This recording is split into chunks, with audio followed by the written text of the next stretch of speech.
Good afternoon, everyone. I think we're live. Thank you for joining us today. I'm pleased to welcome you to our session, Strategies for Newfoundland and Labrador's Shrinking Workforce, Regional Approaches for Regional Impacts. I'm Rob Greenwood, Director of the Harris Center and AVP Public Engagement and External Relations for Memorial University. Today's session is being recorded as we are live streaming via Zoom and YouTube. Good afternoon, everyone. I think we're live. It's always a little disconcerting when you can hear yourself. I think we're okay now. You will be able to watch the recording of this session as soon as live stream ends. We have 90 minutes for today's session. We'll start with a presentation, then we'll have some discussion with the panelists, and lastly, we'll open the floor to your questions. Of course, you can get your questions ready and type them into the Q&A box at any point during the session, and we will read them out when the time comes. Before we begin, I want to acknowledge that the lands on which Memorial University's campuses are situated are in the traditional territories of diverse Indigenous groups. And we acknowledge with respect the histories and cultures of the Beothuk, Mi'kmaq, Innu, and Inuit of this province. We encourage everyone to reflect on these lands and those where you are located today, and to consider the Indigenous peoples for whom these lands are traditional territory. Now it's my pleasure to welcome our panel. Joining us online is Dr. David Freshwater, one of the authors of the report that we will be discussing today.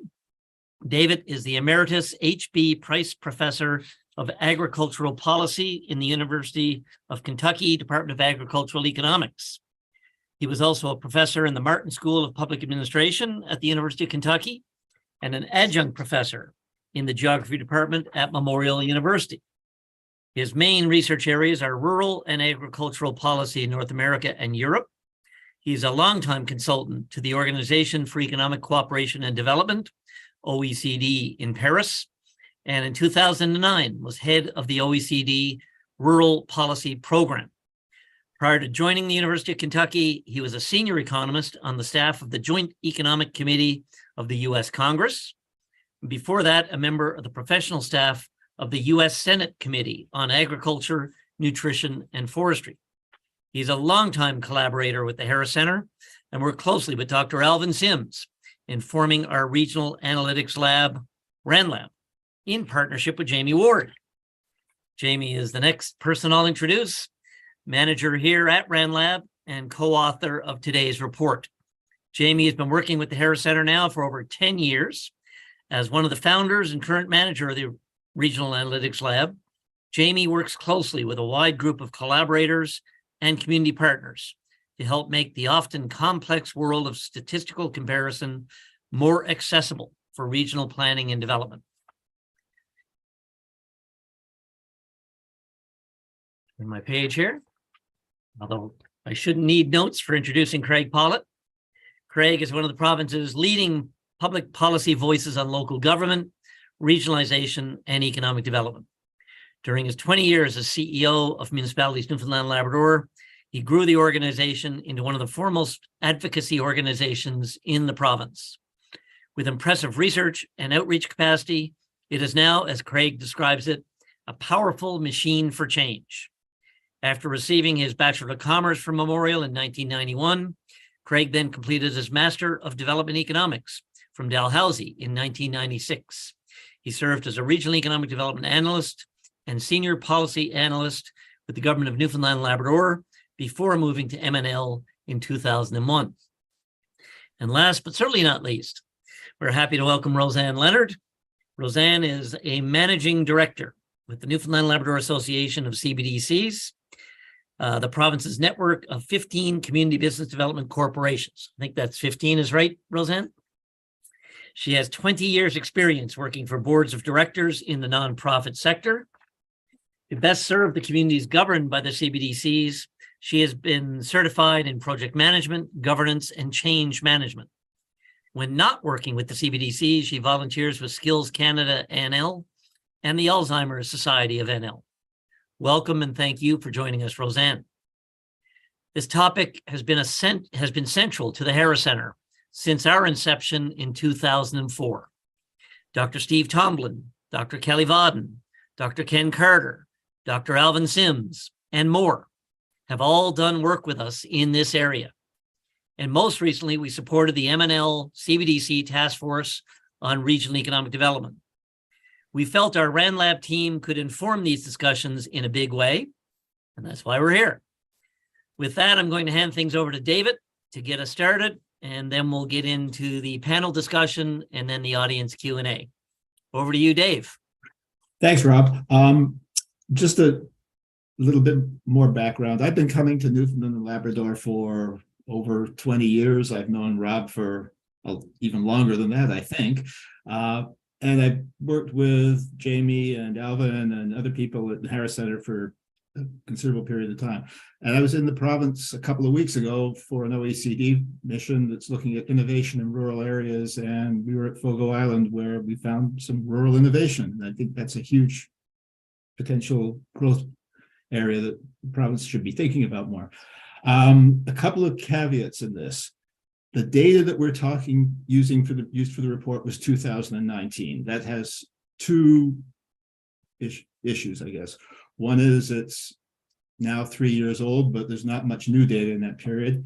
And the second one is 2019 was before COVID, and we still don't know what's going to happen post-COVID if we ever get to post-COVID, but it's probably not going to be going back. But at least 2019 describes what the province looked like before the impacts of COVID hit. So that's one thing I want to get out of the way. The second thing is I'm going to be talking a lot about the working age population. And that's people who are 15 to 64. And then I'm going to there's a subset of that who would be called the labor force. And those are the people who are either actually working or are looking for work.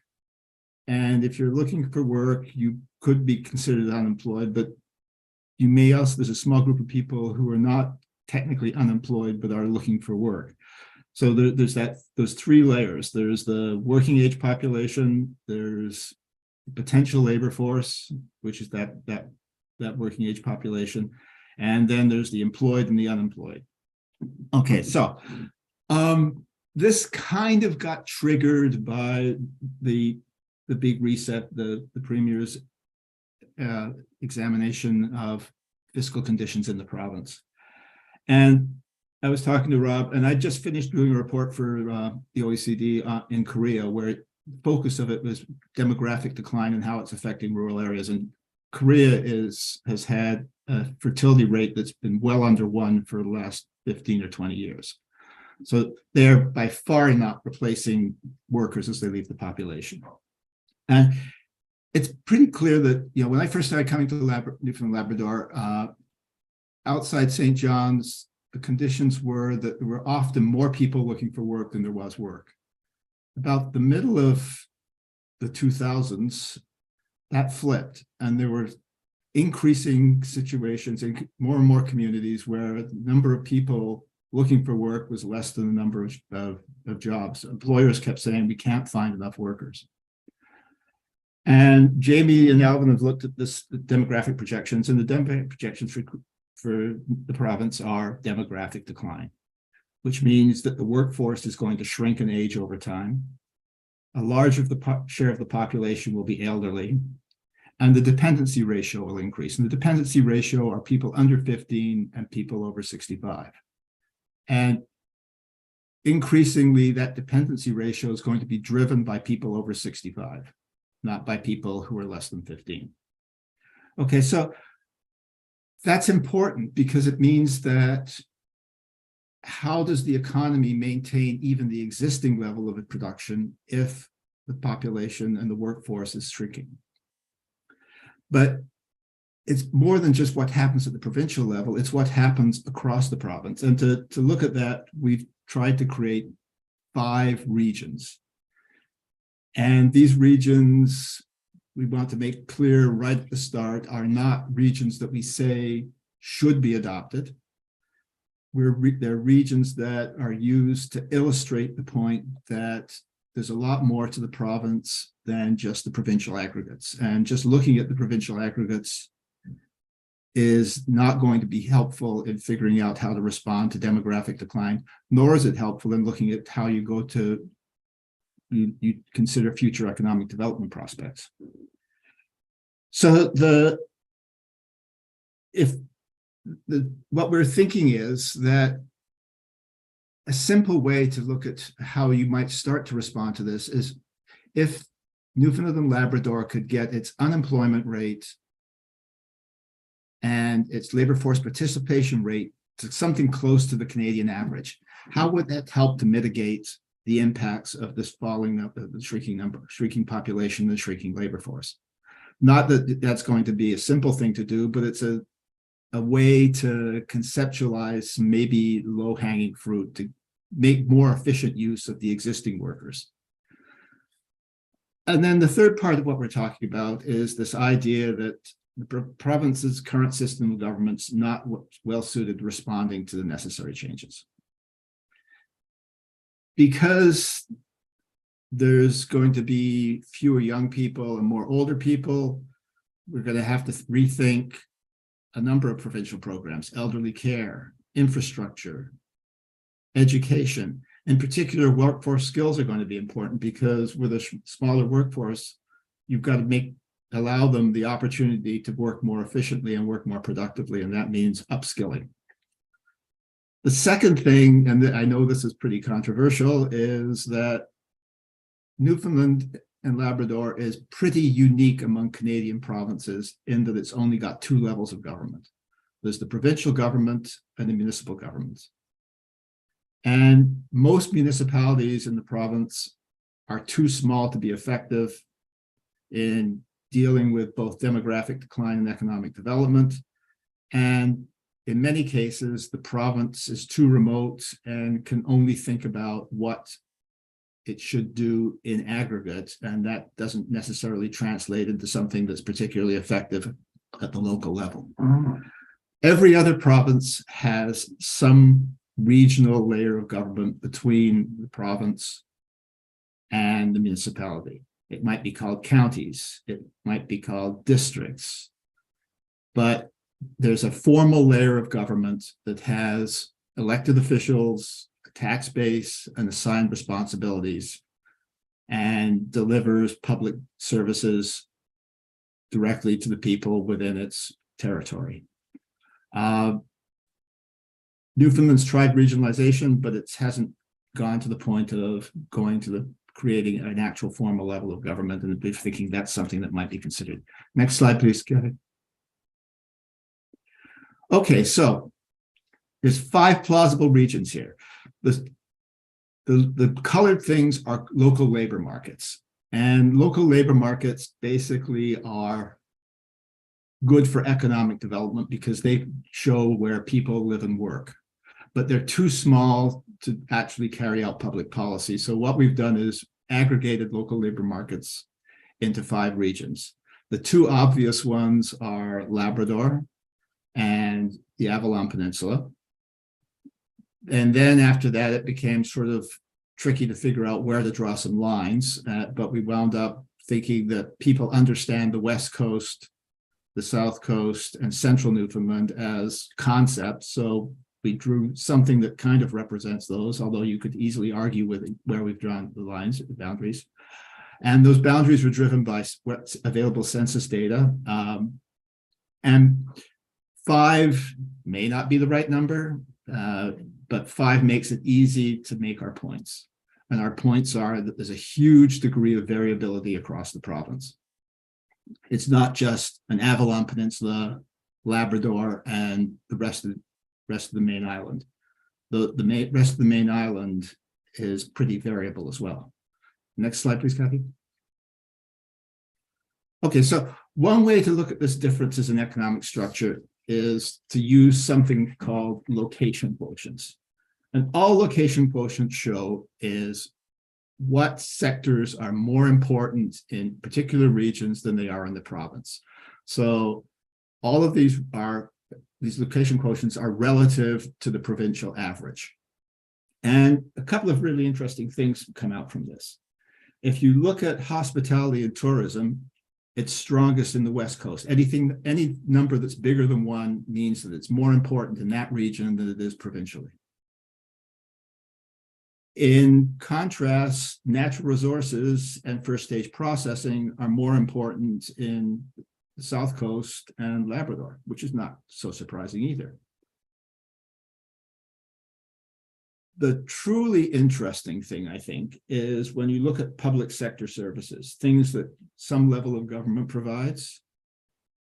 In the Avalon, which is mostly St. John's in terms of population, also, although not mostly St. John's in terms of territory, it's less than 1.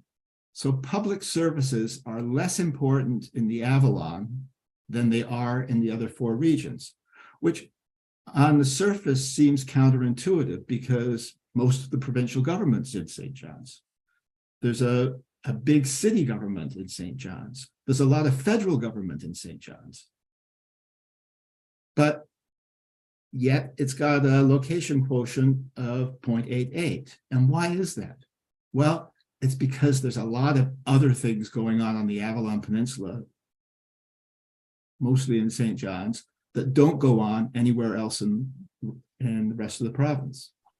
So right away, there's this huge difference, if you have a provincial level, between the Avalon Peninsula and everything else, but even everything else isn't homogeneous. So you've got 5 distinct regions that we see, each of which has a different economic structure. And if you have population changes, that's going to impact each of those regions differently because the labor force is working in different sectors. And in some sectors, you need more people, you need people with different skills. And those are questions that we don't address, but those are questions that are going to be important in actually adapting to economic change. Next slide, please, Kevin. Okay, so I'm not going to spend much time on this. Big changes with economic decline. Fewer children in schools, smaller workforce, it's a number of workers, replacement workers fails to match retirees, and increasing requirements for support for elderly people. So it's happening at different rates. And in general, it's happening less in the Avalon because it's where people are flowing in the province, both internal migration and external migration is to the Avalon Peninsula. So the Avalon Peninsula is functionally a little different than the rest of the province. And then these impacts occur at the municipal level, they occur at firms, in local labor markets, and they occur at the province. So for the province, how's the province going to restructure the things that it's responsible for? Education, healthcare, assisted living facilities, skill development programs. And an interesting question that I think is low on the radar, and I think Craig's better prepared to discuss this than me, is that there's a lot of very small municipalities that are going to be really challenged in the future as to whether they can continue to directly deliver local services. So what we've seen in a number of other places where communities get very small is they decide to unincorporate. And in Newfoundland and Labrador, because there's no intermediate layer of government, the province has to pick up the cost of delivering services to those places that unincorporate. Okay, and in the past, this goes back to one of my original comments, that historically, Newfoundland's had more available labor than it's been able to employ. So, and you can see that because of low participation rates, high rates of outmigration, and a huge amount of seasonal unemployment. But with fewer workers, that's an inefficient way to deal with your labor force. And we're sort of thinking that there should be some increased focus on that. Okay, so we're trying to measure that by looking at 2 changes in 2 scenarios for labor force and employment. So the simple way to measure the impact of demographic decline is to extrapolate the size of the population, extrapolate the size of the potential labor force, which is the working age population, and assuming current rates of participation and employment, you'll get the corresponding level of employment. We did that, and that's our base scenario. And what that suggests that if you've got fewer workers and the same technology, you can't produce as much as being produced now. So without doing something, provincial output is going to decline. And that is one link back to the big reset, that with a shortage of workers, the revenue coming into the province, because the output of the province is smaller, is going to be worse. Alternatively, we can't do very much in terms of increasing the size of the potential labor force other than through immigration. And that means that the focus has to be on using the potentially available workers more efficiently and more effectively.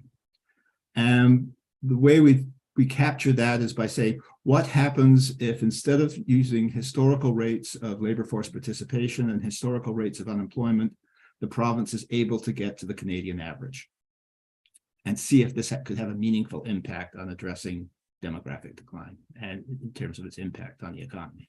Next slide, Kathy. Dave, maybe speak up a little bit. Okay, good. I'll scoot myself a little closer. How's that? Okay, next, Kathy. Whoop. That is the next one, I think. Yep, next slide. We were just at this one, so now, is it this one? Yes. Okay. Okay, so what Jamie did was extrapolate out to 2035, looking at 2025, 2030, and 2035, once again using 2019 base rates, but these have been adjusted, and then we did up them a little bit in terms of labor force using the 2021 census results, but they're still kind of a hybrid thing. And there's two columns for each of the community, each of the regions. The labor force one looks at how much you would get in terms of a bump in employment by going from the historical average participation rates to the Canadian national average participation rates, which are higher. So what we're looking at is that taking the Avalon Peninsula, the labor force in 2025 would decline by 4.5% less than it will if we continue to have historic participation rates and historic unemployment rates. And that translates into 8% less for employment. The Avalon Peninsula is not bad. If you look at the four other regions, you can see that because the historic participation rates are much lower than the Canadian averages and the historic unemployment rates are much higher than the Canadian averages, you get some really significant bumps in potential employment numbers. Now, it's still decline, but it declines by less. Doing this doesn't reverse the impact of demographic decline, it just slows it. So you can think of this as buying some time to do what you really need to do, which is increase productivity, and by increasing workforce skills and introducing new technologies, which makes workers work more efficiently. And a simple example at this point, when we were in Fogo, they showed us the new sea cucumber processing facility. And they used to process sea cucumbers mostly by hand, and they had over 100 people working on the sea cucumber line. And they were able to produce about 70,000 pounds of sea cucumbers using a 10-hour shift. Working with Memorial's Marine Institute and a fabricator in Bay Bulls, they developed sea cucumber processing equipment. They've got 4 machines now. They reconfigured the line. And instead of over 100 people, they're using 15 people to produce 90,000 pounds a day of sea cucumbers instead of 70,000 pounds. And they're doing it with a 9-hour shift instead of a 10-hour shift. And that's the sort of thing that has to take place to really adapt to demographic decline. You have to work in ways that allow fewer people to produce more output, and that's where the growth in the province is going to come from in the future. And this is Fogo, which is a very remote place with a very small economy that's very dependent on the fishing industry. The fishery co-op produces 2/3 of the output of Fogo Island. So they're keeping themselves alive, which is keeping Fogo alive. Okay, next slide, please.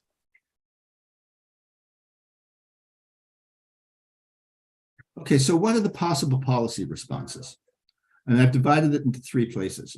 Labor markets, because local labor markets, we believe are the place where local economic development happens, and where local economic development happens, that's where provincial economic development comes from.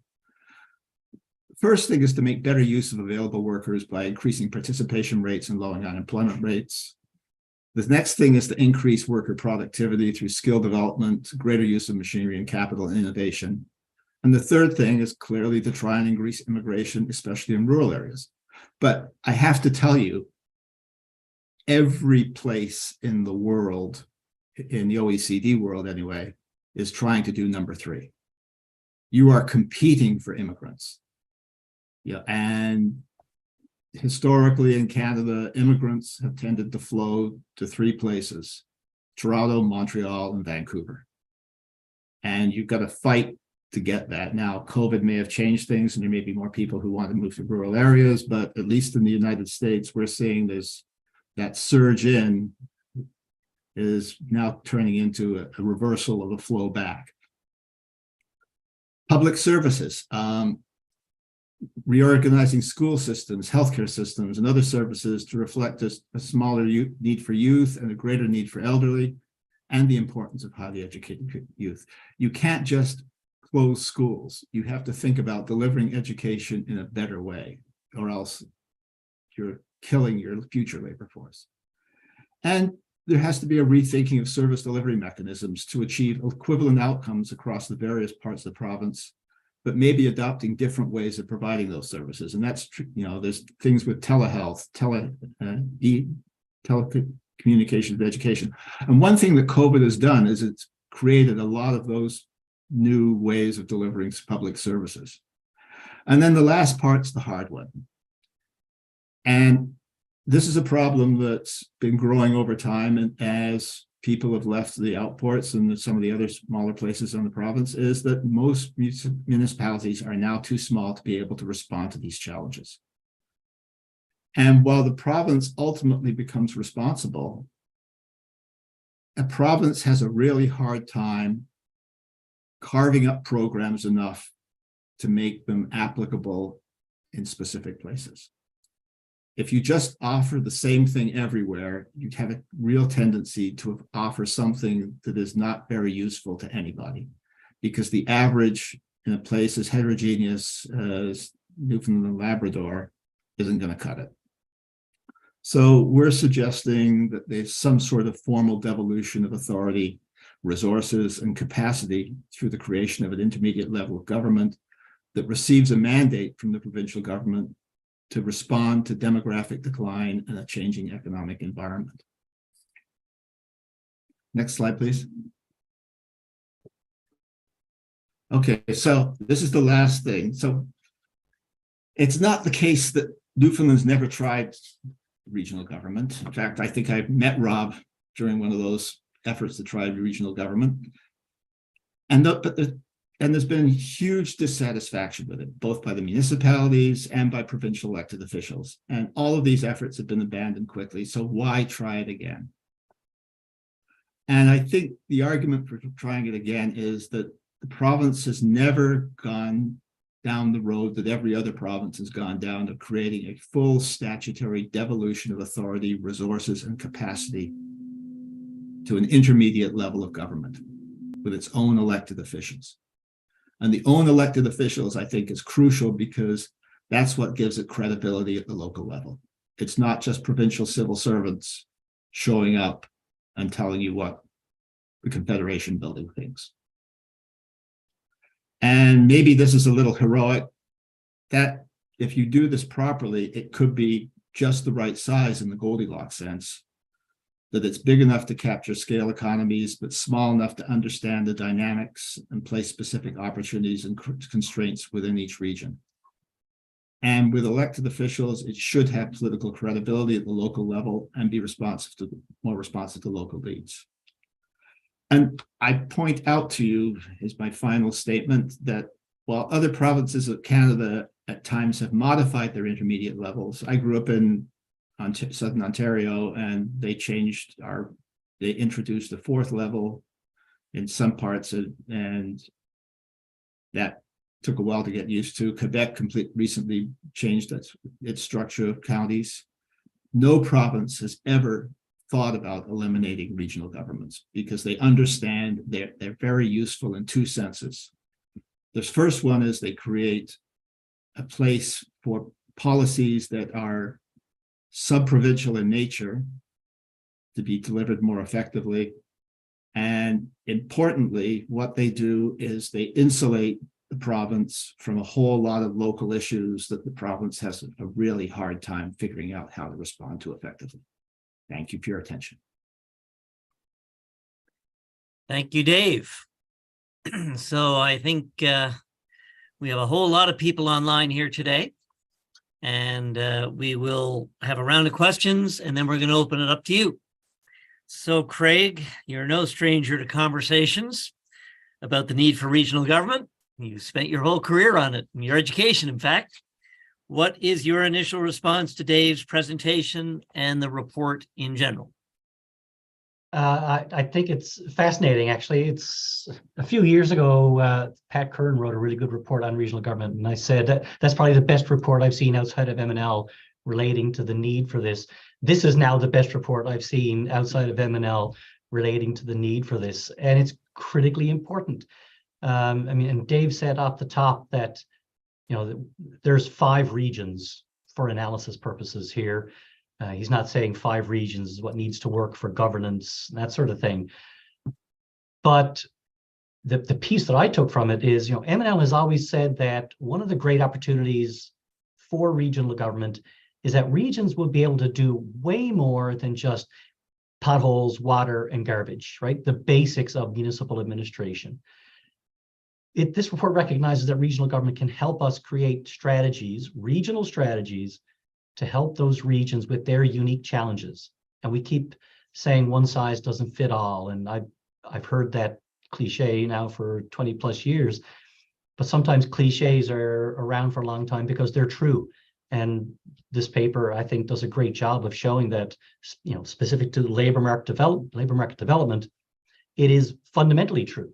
Each region is different from the other, and no pan-provincial approach is going to address what each region needs addressed, but a regional approach can. And I think I'm coming more and more to the conclusion I have in the last few years that the time for tweaking this aspect of municipal government and that aspect of municipal government and maybe making a change to this act and that act is over. I think we need fundamental change. And this is a really interesting direction. I think it opens up a really exciting window into just how far we could go and really how far we need to go to devolve important public policy capacity to the regions. Thanks, Craig. Roseanne, you're in the world of business and small business and SME support. CBDCs are on the ground, working with businesses and entrepreneurs in every area of the province. Does what David has to present ring true based on what you're hearing?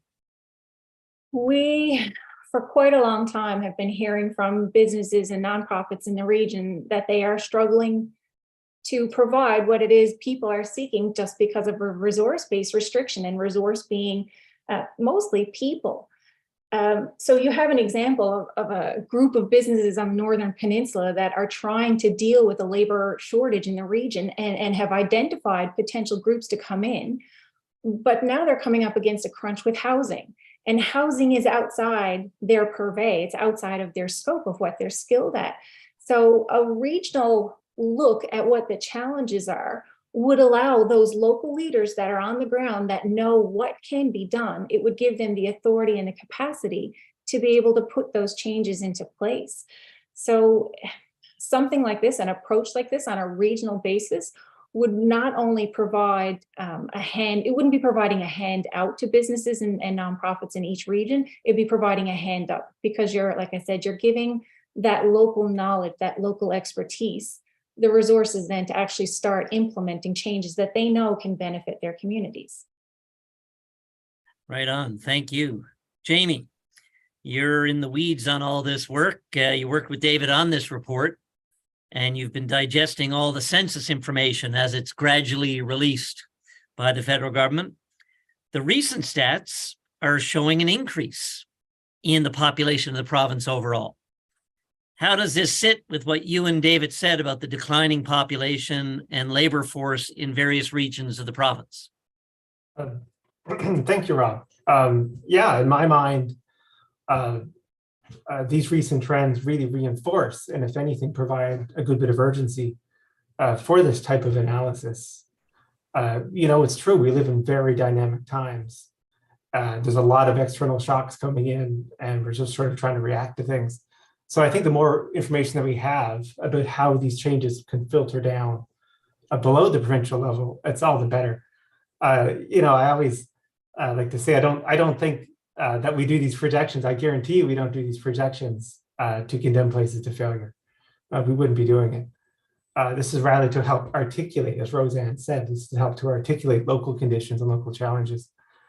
I think, as David said before, one of the main points of this analysis, this paper, if you strip away all the specifics and particulars, is that we have very different local experiences below the surface. And I think historically, we all know, everyone knows that the distribution of immigration and out-migration, there's been patterns that differ tremendously based on where you are. There's a very solid pipeline. Traditionally, people leaving high school, going to St. John's to get training and whatnot. So naturally, I think the end result is that not everyone sort of has the same demands, the same sort of urgency. Like I say, Northeast Avalon traditionally has received an outsized portion of immigrants in the province, and that is continuing. It seems to be continuing anyway in the data that we have. In my mind, there's two real clear implications from this. The first is that because of the aging of the workforce and the population has not been even, everyone's not starting at the same place. We know from the recent census that there's a gap in average age between urban and rural of about 10 years.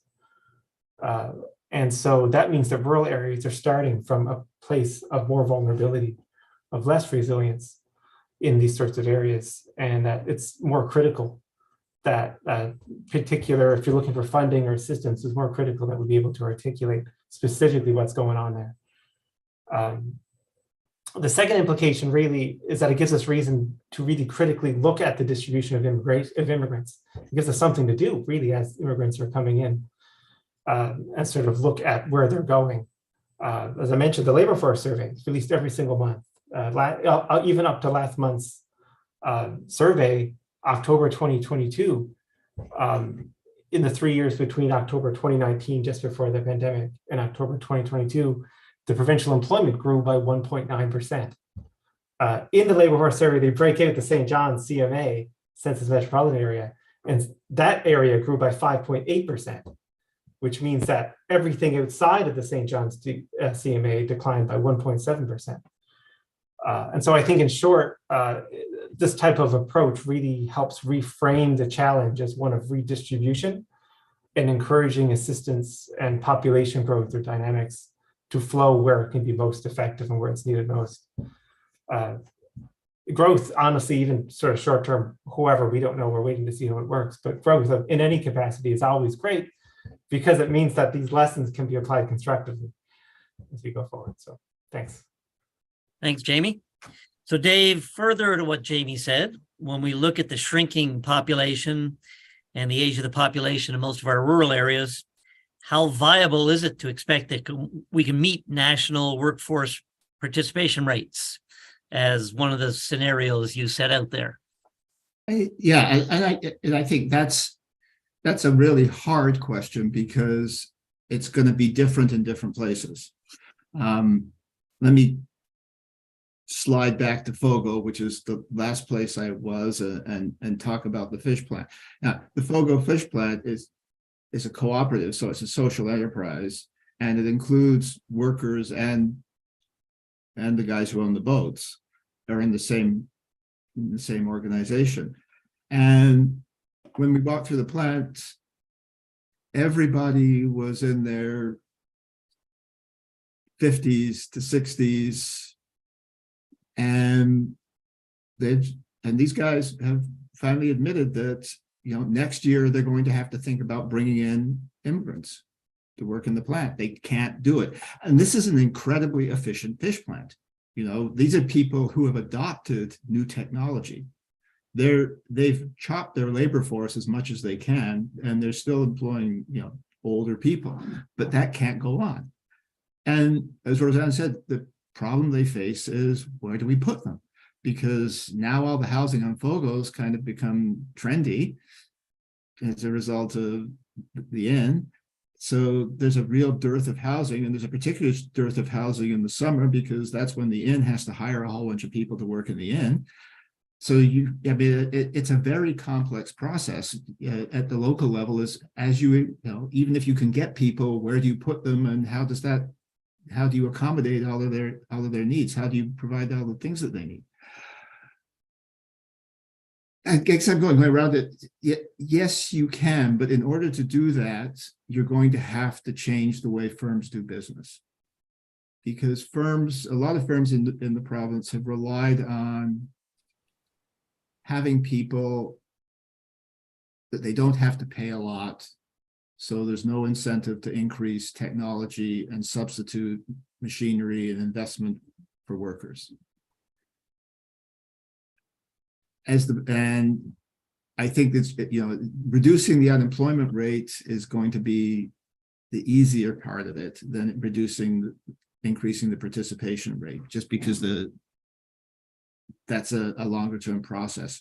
But I think it's a, you know, there's so many resources in the province.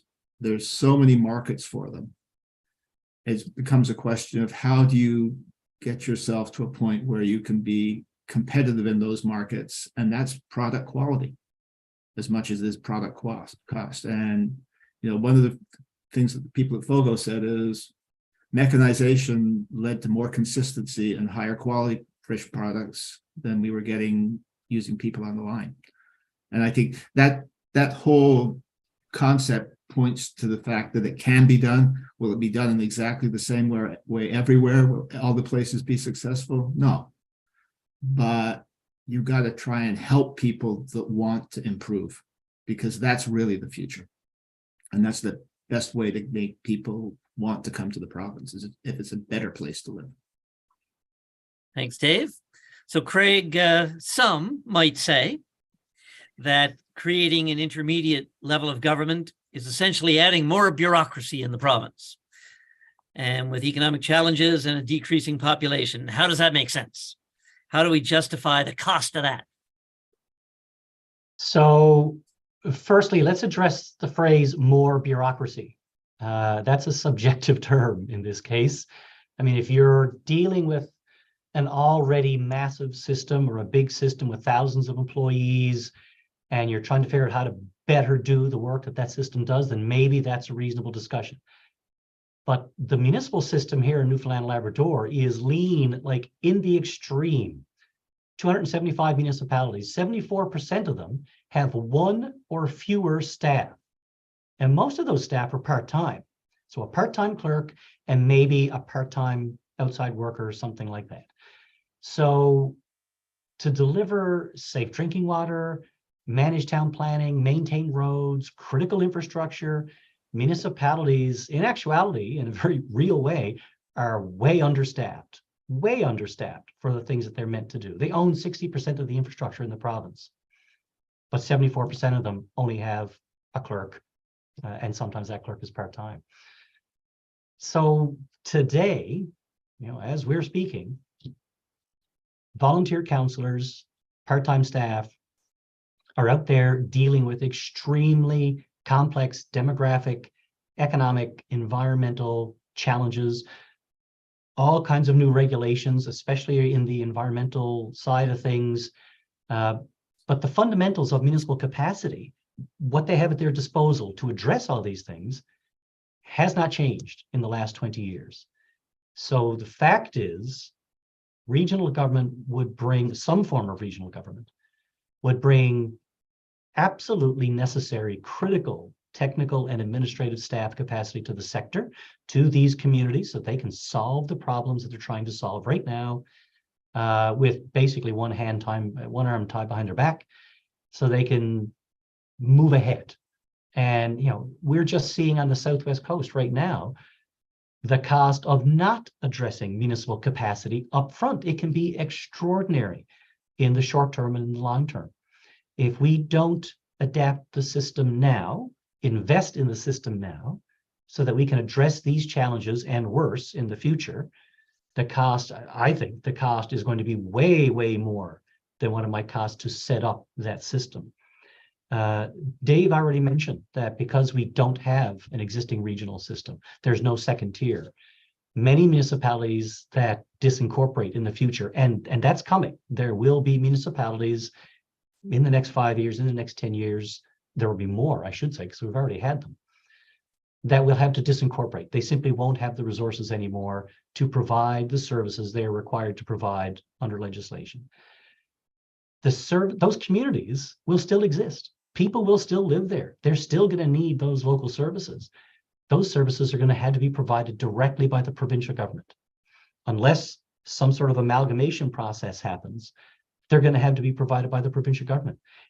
And if you think regional service provision is expensive, try providing services to dozens of remote communities around the province from the Confederation Building.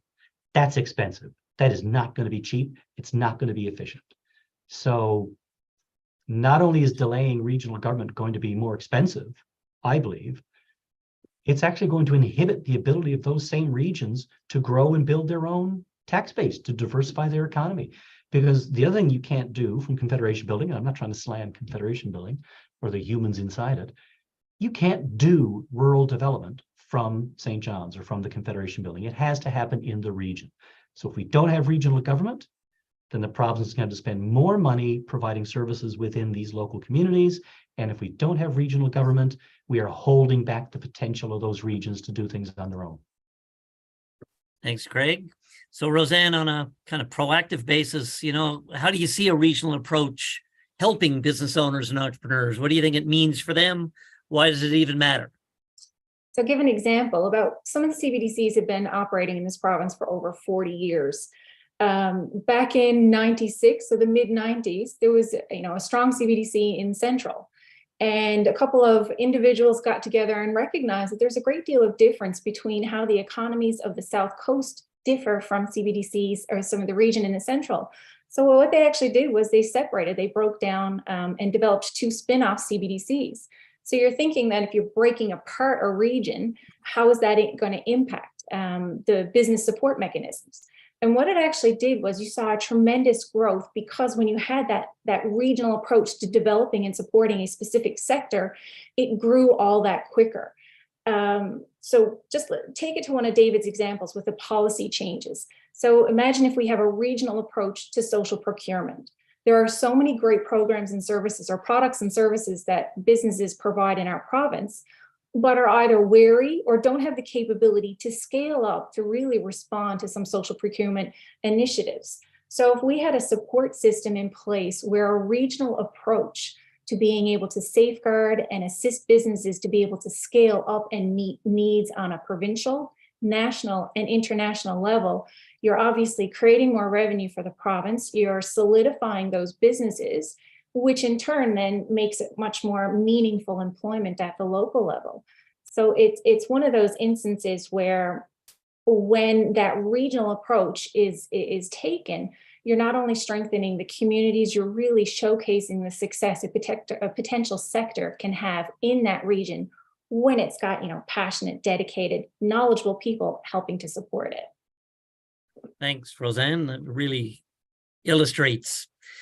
Jamie, one of the biggest challenges, as Roseanne alluded, is in the linking labor force with current skill set in the province, in the population. What advantage could a regional approach bring to that issue? Oh, I think you're muted there. I knew that was going to happen too. Always.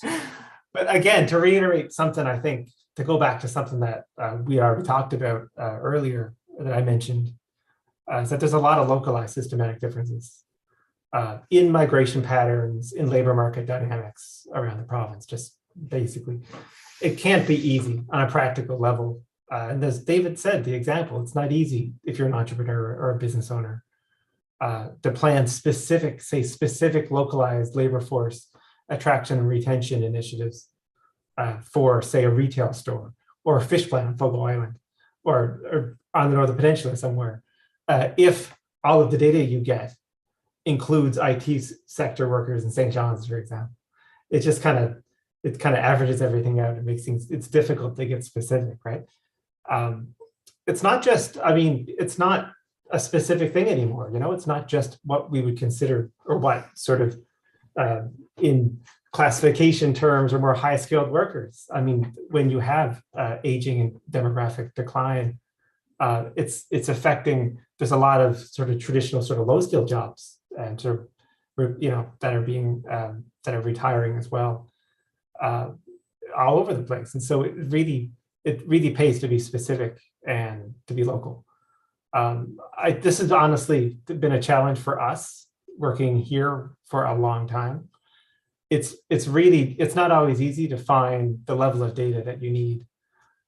There is high resolution data, as I said before, being released from the Labor Force Survey every month for the St. John CMA that many areas don't have. It's just not presented. It's just not available. When it is available in the census and whatnot, it's often full of suppression. There's little X's. It's too small a population, so they can't produce it on that level. And and so it just reiterates the point that having reliable, clearly delineated local boundaries that could fit maybe into these geographical systems would start the process of start getting this labor market data, start getting this stuff out on a monthly basis or on a yearly basis, and just start building up that in the background, and would help us to establish timelines and allow specific interventions. I think also as we move, as David said, into more specific, high skill, high productivity type jobs involving sort of sector specific upgrading and micro credentials and these things. I've heard it, everywhere from aquaculture, forestry in the past little bit. Everyone's there's a lot of strategic planning going on about how to approach these topics from very specific and custom directions. That's really where having this regional approach can pay off. It's one area. There's some really creative ideas flowing around out there. And some of them are very high touch, very with a lot of nuance. And to be able to articulate that with the language of sort of the numbers and the skills and everything, it really makes it easier. There is a note for people out there, though, as you mentioned before, the census being released gradually. Just a reminder that the labor force portion is planned to be released at the end of this month. So that's something to look out for, at least see what they come up with. So, right on. Thanks, Jamie. More to come. So final question for the panel, and then we'll open it up to the audience. We'll start with Dave, then Roseanne, Jamie, and we'll finish with Craig. And I think Jamie referenced it earlier. When we come out with this kind of information, some of the projections, some folks think, oh my God, it's just doom and gloom. So when each of you look at our province and the demographic and labor market challenges we're facing, if we address some of this as suggested in the report, can we have sustainable regions here? And Dave, you've done a load of work over the last number of years across Canada and around the world. But you don't live here, so you don't have to be nice. But you've been here lots. Can we have sustainable regions here? Oh, you're muted. The yes to sustainable regions, and I think it's as long as sustainable regions aren't seen as sustainable municipalities, because I don't think every place is going to continue to survive. And that's true, not just in the province, it's true every place I've ever been. There are some communities that are going to survive. There are some communities that are not going to survive. I got into this because when I was an assistant professor at the University of Manitoba, I was working out in down towards the North Dakota border, and you'd see communities that there are two communities that were fundamentally alike in terms of population, economic potential, and one was growing and one wasn't growing. And so that started me thinking, well, what causes this? And at the end of the day, what I think really causes it is the will to survive and the will to act on your own behalf. And I think what this argument for regions is, I think this is what Craig said, is that even if you have the will to survive in the province at the current situation, you are so impeded by the lack of scale that you've got half a clerk and a volunteer council that tries to do more than it can do and can basically fill the potholes and not much beyond that. And that's not enough for the future. The challenges are too big. So there's got to be something in there that gets you to a scale, and I will call it a region for these purposes, but there has to be enough capacity, and that capacity has to be supported. And most importantly, the people have to want to be there. And I think that's a huge thing that's an advantage to the province. The people of Newfoundland like where they live. They, for the most part, want to stay where they live. If they go away, they often want to come back to where they live. But they're going to come back if there's opportunities. They're not going to be really thrilled about coming back if it's going to get worse over time. So I think regions are probably the best way to enable that desire to improve. Right on. Thanks, Dave. Roseanne, you're the one probably closest to real examples every day of successes, but you also know the challenges. So can we have sustainable regions here? To steal one of the titles of one of the Harris Center's programs, I think it can be even more than just sustainable. We can see thriving regions with a regional approach as this. To say what Dave said about people have to want to be here. When COVID kicked in and so many businesses were closing their doors, CBDC saw an influx of inquiries, of ideas, and not because they had to, but because they have an idea of what can work in their community. And when I say in their community, it's based there, but they know that they can service the province, the country, and the world. So taking a real regional approach will strengthen not only that business and the nonprofit and the community development sector, it also creates more sustainable jobs. And when we see better, more satisfying, more high impact positions, people have a better sense of life, wanting to live and work in their communities. And without a regional approach, we're going to be lacking to provide all those other amenities that if you have a successful, high-paying job in a community, if you don't have those Main Street businesses, it's impossible to keep families and to keep individuals here. So it really does have to be a regional approach to what's needed and what's potentially successful in that community. Right on. Well, Jamie, you probably know more than anybody in the province about the data and the trends and the fine grain, and you're at it every day. Are you optimistic? Can we have sustainable regions if we get some of this fixed? Well, yeah. I mean, at the very least, I guess the land's not going anywhere. But you know, the wave of aging. This is dynamics. This will work through. This will, we will be somewhere in 10 years' time. I think so long as David said, right, as long as community leaders and entrepreneurs are engaged and enabled, there's hope. I think the key is to be constructive and to work in a way that's specific and efficient and effective. I mean, it's planning, right? I mean, there's always going to be change. I think our goal should be to know as much as we can and to support that engagement as much as we can, so we can be as resilient for these changes and these waves as they come. I think there, as they said, I mean, there's some pretty stark situations in some towns, in some areas around the province. I think it helps as well, right, is to reframe what success is into something that's relative and something that's local. We're all, as a province, we're all used to challenges right now, where we darn well should be.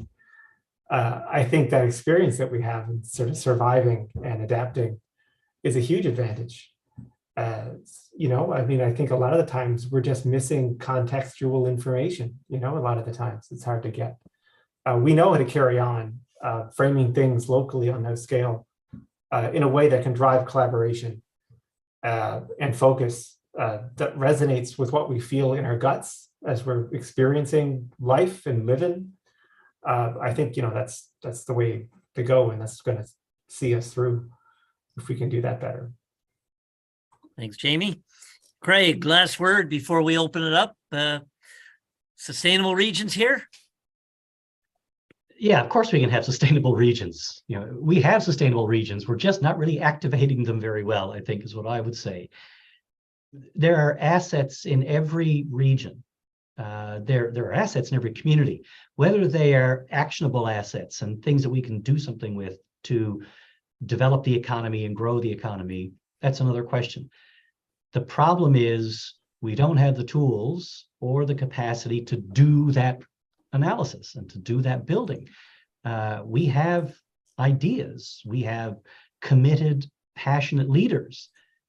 What they need are better tools to drive all that passion and commitment into results, into a plan, into something that can help guide where they're going to go.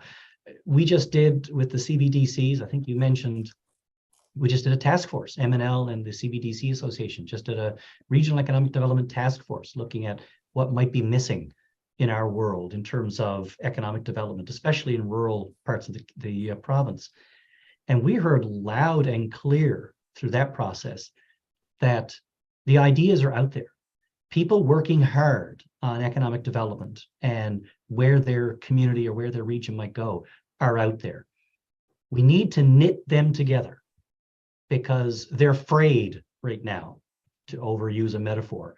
The system is not knit together. The system is fragmented, pulling apart, and people working in it feel as though they are on their own, and they shouldn't be on their own. They can't be on their own. That's not the way it's going to work.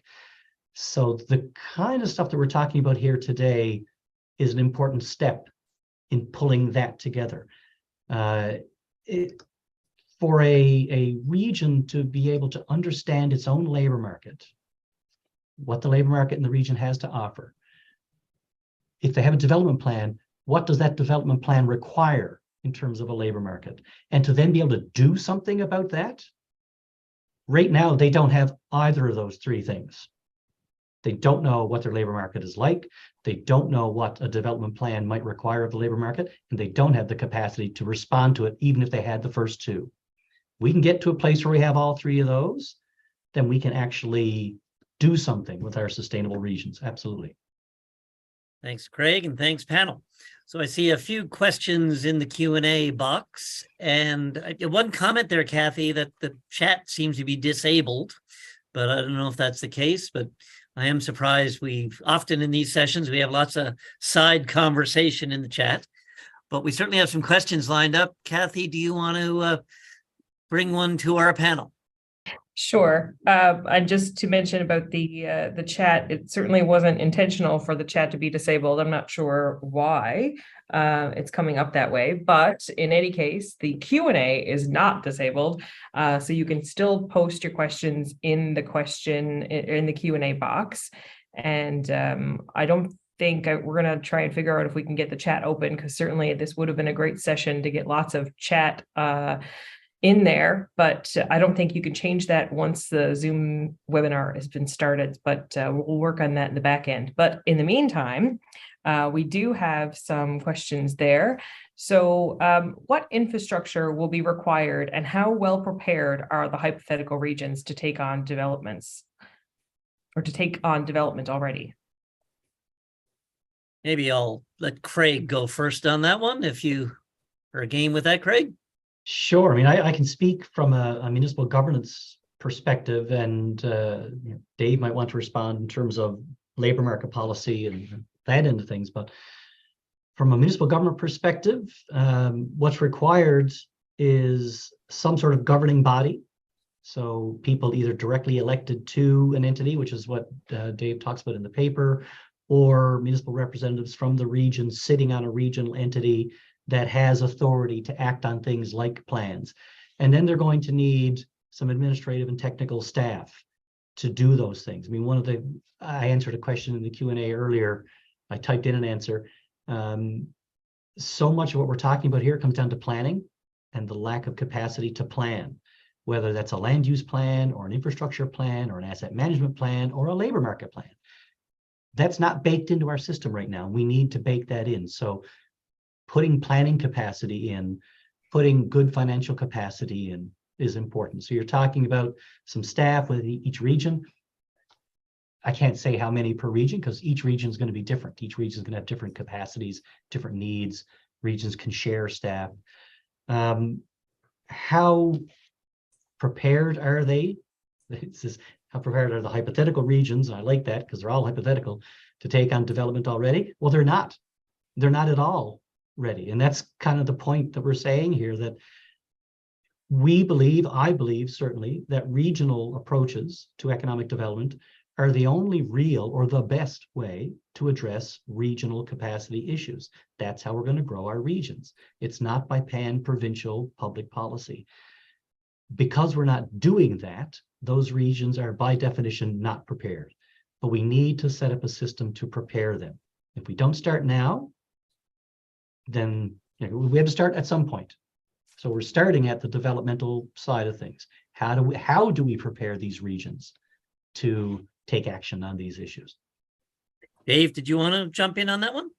Yeah, I really don't, because I am so far away that, and this is, as Craig said, this is a regional thing that all we can say is that there will be infrastructure needs and they will be various, and they will be very, it'll depend on the region. Roseanne, again, your members are all over the place. Thoughts on this? Yeah. Well, with some of the programs and services and, pots of funding that are available today, it's designed inherently so that municipalities are competing against each other to be able to do some of those development processes. So by bringing it down to a regional level, they're not only now not competing, they're actually working together to address some of those regional issues. So, and it's kind of backwards thinking to say that we've got all of these programs and services, but yet you have to compete, and whoever has, the better understanding or the better linkages within these parts of funding to how to develop it really are the ones that win at the end of the day. So removing some of that really makes it capable of regions then working together versus, everybody for themselves. Thanks, Roseanne. I see a bunch more questions there, but Jamie, did you want to jump in on this one or wait for the next? Well, I can just sort of repeat what I say all the time, and I think people might be getting tired of it a bit, but being able to articulate things in a standardized fashion makes, I know it just really, really simplifies the data analysis process for these things. And if you have capacity issues, having to do local estimations to get cross-boundary issues and everything, that does not help. If you could just go on the front page of Stats Canada and get your region, or on community accounts or somewhere, just sort of get that, I think that would be a big advantage when you're talking from my limited perspective on these things. Thanks, Jamie. I see in the chat is working now, so feel free to get that conversation going. Also, there's a question, can you ask questions by raising your hand? And we do channel them through Kathy, just because on Zoom you can waste a lot of time getting people loaded up. But by all means, you can put your question into the chat, or you can put it in the Q&A. Kathy, got another one for us? Sure. There's a question here. Public policy should look at causes of economic decline in the first place and ask, how can we address those causes? Particularly, I'm thinking what forces has caused rural areas in particular to see declining and aging populations? What policies have perhaps contributed to creating environments that enable less than full labor participation and lower productivity, which in turn may undermine the region's economy? Are some of our economic challenges due to poor public policy as opposed to inherently weak economic potential?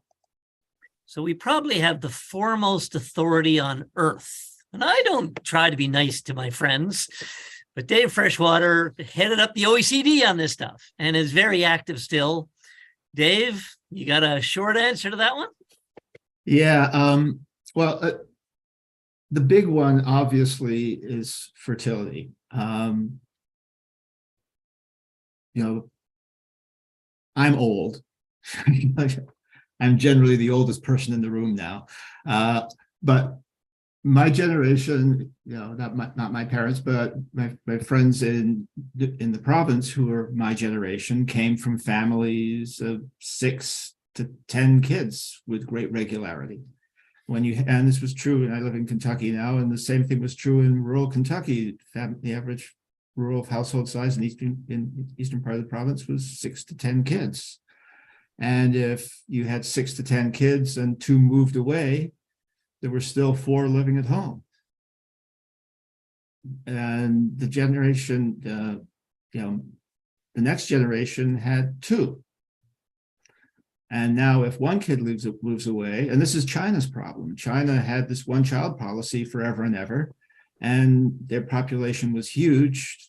10 years ago, they started having fewer workers coming in than retiring. Now China's population is declining absolutely, which is what happens when you have 4 generations where everybody has 1 kid. The bubble in the snake works its way out and there's no replacement. So at the end of the day, the crucial thing is reduce fertility rates. And I don't think there is any reason in the world to expect that fertility rates are going to recover. And even if they did, it would be 20 years before you got an impact. So that's not a solution. Public policy, I don't know. There's been a change in the world. All of the resource-intensive industries have replaced capital. Huge capital instead of labor. That's true in forestry. It's true in agriculture. It's true in fishing. And that's not necessarily bad, because what's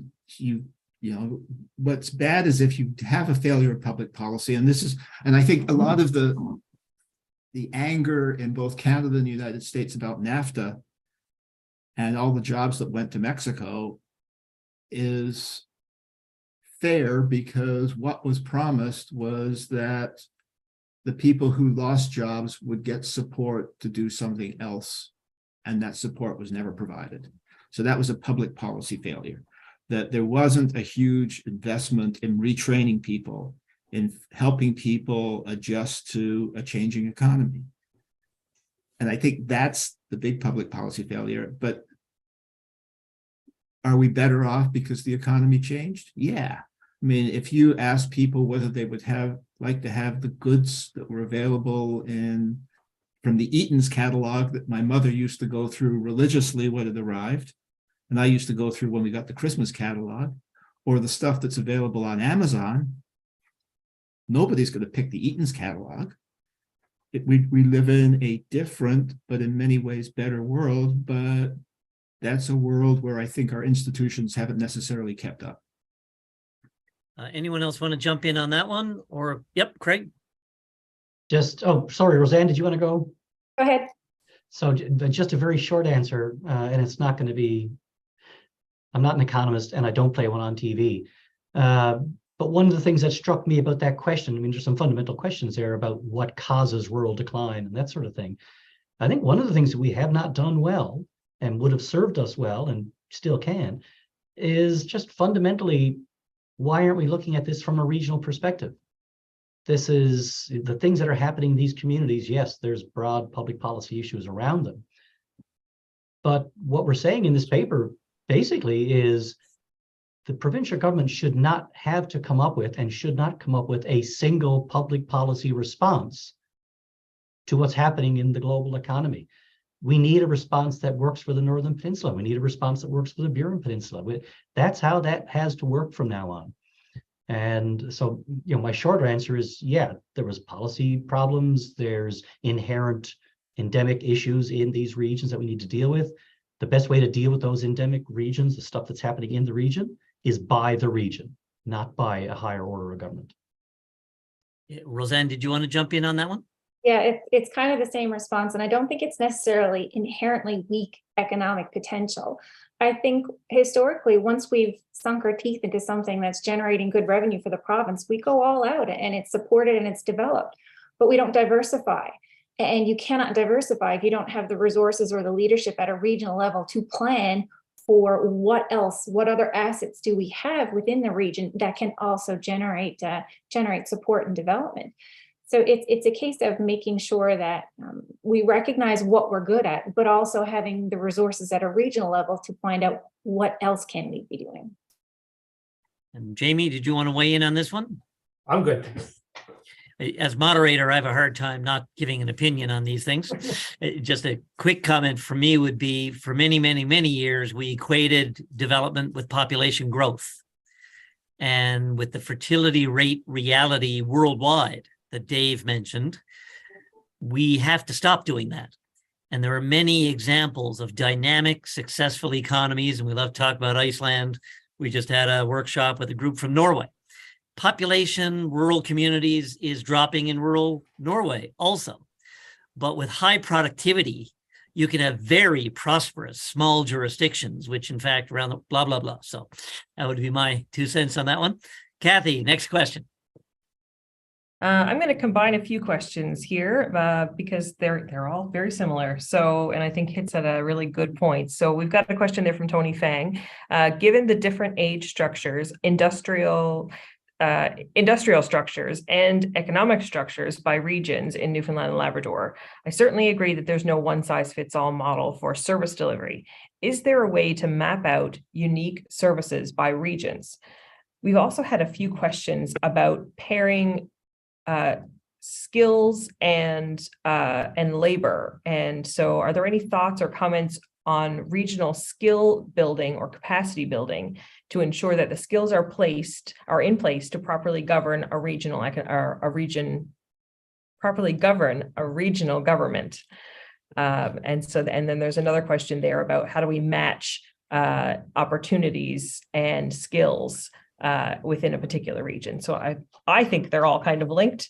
So I'm curious to hear what you guys have to think.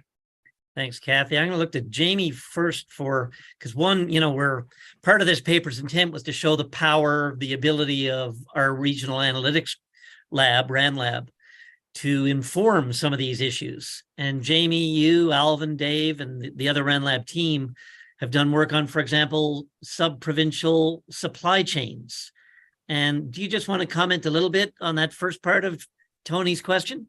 Yeah, I think that obviously I'm a big proponent of things being as local as possible. I think technologically, for sure, we can map out these unique services. I think that the provincial government does a very good job with their various portals of sort of spreading these things around. I think that it could benefit from having more community involvement, for having more to push these things down. I think that data sovereignty is a word that's thrown around a lot these days, and sort of having control and having input on how you're represented and how you access these things is, I think that will pay dividends in a way that a lot of people probably don't realize until you see it. But the other thing is, you mentioned we've took a bit of a pivot in the past year. We have been actively building products, working with partners on some of these local data interpretation, data gathering sort of techniques to help build that capacity at the levels where it's required, and where you may be a clerk with a million other responsibilities, and you don't have an economics degree or a geography degree, or been yelled at by Alvin Sims for 2 years while you're doing your master's. And so you may be lacking that experience. And so we've been really On our website, we have a number of things that we've been working on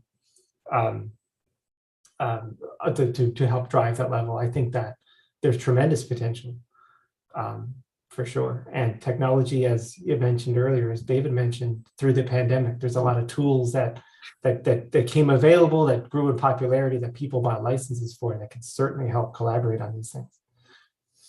Thanks, Jamie. And Dave, this is kind of your wheelhouse. You did a Yeah. paper, I know, a few years back on active labor market policy in Sweden. And so what would your response be to that question? Yeah, I think there's a section in the report on smart specialization strategies. And that's something that the European Union has been pushing for the last 10 or 15 years, asking regions to think about basically, what are your strengths? What are your weaknesses? What are your opportunities? What are your threats? And what are you going to do about it? And when you come up with that, we'll give you some money to implement it. And, I don't like the smart specialization strategy because, well, is there a stupid specialization strategy? But the idea of figuring out what you're good at, not just what you're good at now, but where could you go in the future and how do you get there? I think that's fundamental. But that all begs the question of what's the region? Because it's really clear in the province that you can't expect a municipality to do that, other than Greater St. John's. There is no place that has, it doesn't have the resources to go through the exercise, and it would certainly not have the resources in not just money, but just the people and the actual other inputs to implement it.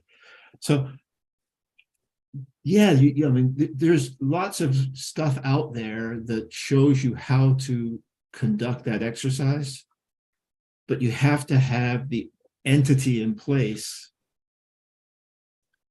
before you can even begin doing it. So, and that, I guess, that ultimately would be my biggest argument for why you need a region, because the only way forward is if there's some sort of collective action capacity, and that's more than municipalities hopefully coming together randomly to try and figure out what to do, and even because that's so unlikely. Roseanne or Craig, anything on this one? Good. Okay, Kathy, what's next? We have a question here. I'm just trying to find it again. We've had a lot come in about whether or not there is, is there an appetite or is there motivation to make this happen, whether at the municipality or at the municipal level or at the provincial level. And then also a question about what intermediate solutions might be considered. Great question. And I think Craig's a good one to start on that. Yeah, I'll start and I'll take the blame for why Kathy couldn't find it, because I answered one of the questions in the Q&A, and when you do that, it jumps over to the answered window. You can't see it anymore. So the question of political will is a fascinating one.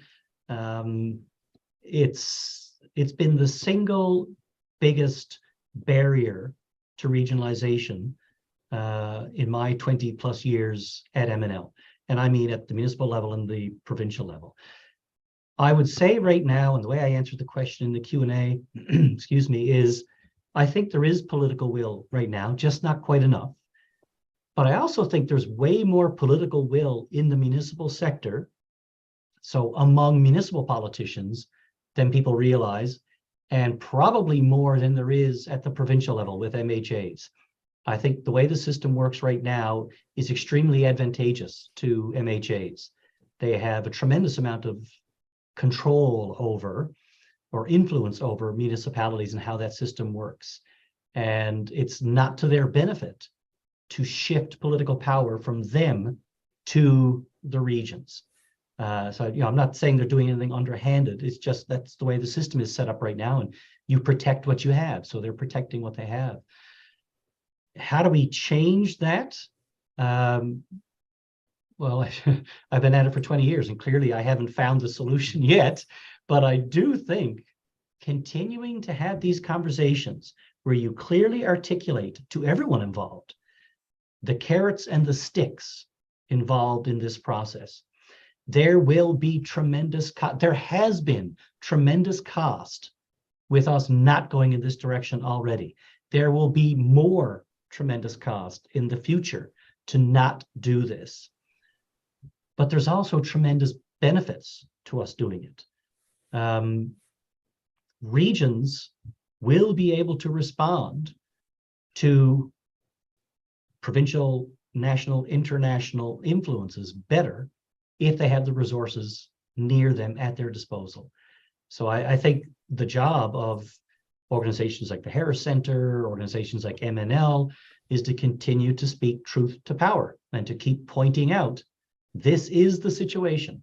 Here's more research. Here's more research. Here's how this could play out. And we just keep doing that. The political will is almost there. I think the challenge, and I mentioned this in my first comments, the challenge is, do you really want to be coming up with a new system when you're hitting a brick wall? Or do you want to do it when you've got some time to think about it and do it properly? And we are rapidly approaching the brick wall. We have 4 minutes left. Kathy, I see a question there about digital. Do you want to ask that one? And then we'll have the panel do a quick wrap up. Sure. Does digital and internet infrastructure need to be more universally available and accessible in the province before regional governments can be implemented? Roseanne, opinion on that and final comment. Definitely, yes. I don't think it needs to be in place before. If we wait for that, I think we are losing out on some opportunities. It's certainly a requirement, and where it is in place, I think there are already pots of people and leaders and businesses that are doing some of this work already. We just need to be able to upscale even their efforts to make sure that a regional approach can actually be delivered pan-provincial. Jamie, any quick comment on that one? Yeah, I would just support what you just said. I think that the way that technology has developed and the way computing power has scaled the past 20 years plus, it makes these things so much more possible. We can do so much more locally at our own computers with, by accessing this information now. Than first when I started and you had to get a CD-ROM or a sheet of paper from the library and transcribe your census information over. It makes it flow so much better when you have it. And so I think that at the very least, having a plan towards moving that direction, it reduces the friction and it really enables your capacity to do as much as it can do, right? So thanks, Jamie. Craig? Yeah, I think it's a necessary but not sufficient thing. So I think it'll help if we have universal access and good access, then yeah, that'll help the process. But to Roseanne's point, I don't think we wait for that. Lots of processes like these can happen without that sort of access. To be honest, I think if we had better regional support, better regional government, better regional policy, then digital access would be less of an issue, because that is something that the region can take on. It doesn't have to be left to the province or Ottawa to solve that problem. Dave, last word.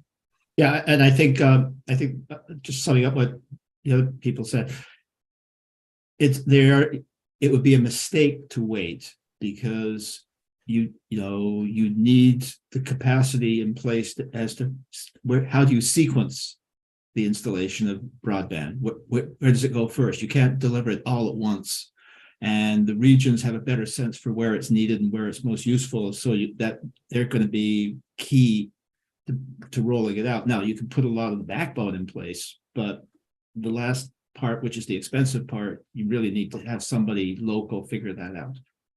And right now, there's nobody. Thank you all. There's still Q&A coming in. Obviously, a big appetite on this topic. And I know MNL and the CBDC Association have more from the Regional Economic Development Task Force coming on this. And thank you to Dave and Jamie for doing this paper, and to the panel for a superb session on it, and all of you online. You can access the team's full report on the Harris Center website, www.mun.ca/Harris Center. Download the PDF. This session also is recorded, so as soon as we finish, you can replay, share with your friends, something to do on the long weekend. Thanks to Kathy and Boyan and the rest of the Harris Center team for putting today's session together, and to David, Jamie, Roseanne, and Craig for a great session. The Regional Analytics Lab is available, doing work with faculty and students and lots of community partners. And we're looking to continue to contribute to this discussion and others. So we want to keep Jamie busy. Thanks a million and have a great day. Can I just say one thing? Check out our website, brandlab.ca. Hey, thanks, Find lots of Jamie. information there. Sorry, thanks. Promote.